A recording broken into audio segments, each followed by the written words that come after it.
Stop spread of corona. जो prevention है corona की, यही एक इसका इलाज है। हमारे आम आदमी को नहीं पता किस तरह अपने आप को डिसइंफेक्टेंट करना है, किस तरह उसके लिए बचाव के लिए अपने हाथ धोने या किस तरह अपने आप को बचाना है इस वायरस से।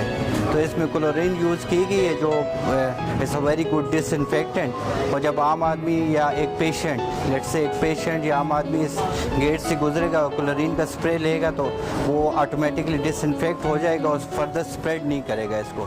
कलियार डेवलपमेंट अथॉरिटी की टेक्निकल सेक्शन ने खुद डिज़ाइन किए और हम लोगों ने खुद अपने वर्कशॉप में इसको बनाए।